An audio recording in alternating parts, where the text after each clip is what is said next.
ఉండొచ్చు కదా. అవును బాబాయ్, మా నాన్న మా నాన్న మా నాని లేకపోతే నాకు భయం. మీ నాన్న మీ నాని ఉంటారు ఇక్కడ. ఆ. బాబాయ్ మేము అక్కడనే వెళ్ళిపోతే నాకు భయం వేస్తుంది. ఆ? ఎక్కడికి వెళ్ళం, ఇక్కడే ఉంటాం. మా అమ్మాలు కూడానా? మీ అమ్మ మరి స్కూల్లో టీచర్ కదా. నేను వెళ్ళిపోతాను కదా, అందుకే మా నాని వాళ్ళు ఆ ఊరు లేకపోతే నాకు మేము భయం. వస్తామా, నేను వస్తానా, పెన్నాన్ని వస్తాడా? అక్కడికా? ఆ. మా ఇంట్లోకి ఎవరు రారు కదా, అందుకే మా నాని అక్కడికి రాకపోతే నేను భయపడిపోతాను. అవునా? మరి నాని మరి నాకు భయం కదా ఇక్కడ.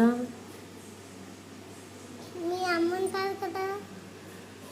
లేదు ఆ? లేదు, నువ్వు ఉండు చేసి.